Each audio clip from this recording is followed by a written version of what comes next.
ఈరోజు రాష్ట్రంలో సౌత్ ఇండియాలో కూడా మనం వెనకబడిపోయే పరిస్థితికి వచ్చాం.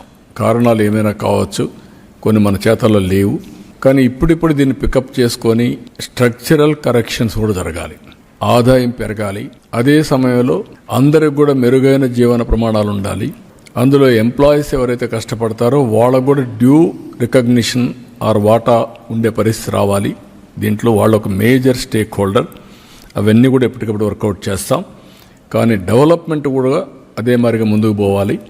వారిని నేను కోరింది, ప్రజల్లో కూడా ఒక మంచి పేరు రావాలంటే ఈరోజు మీరు చూస్తున్నారు, ఒకప్పుడు అన్ని రోడ్లు పార్ట్ హోల్స్. ఈరోజు ఆ పార్ట్ హోల్స్ అనేటివి వేరే రాష్ట్రాల్లో ప్రకంపనలు సృష్టిస్తున్నాయి. మన రాష్ట్రంలో మనం ఓవర్కమ్ కాగలిగాం ఈ 1 year 3 monthsలో. ఫైనల్గా వాళ్ళు ఒక మాట అన్నారు, అందరికీ చేశారు సార్, మాది మాత్రం కొంచెం ఇది చేశారంటే కాదు.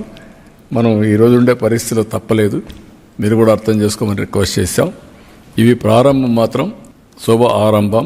వాళ్ళందరికీ, ఎంప్లాయీస్కి అందరికీ, రాష్ట్ర ప్రజలకి, ప్రత్యేకంగా ఎంప్లాయీస్కి దీపావళి శుభాకాంక్షలు. దీపావళి రోజున శుభవార్త మీకు చెప్పాలనే ఉద్దేశంతోనే ఈ సమావేశాన్ని పిలిచాను.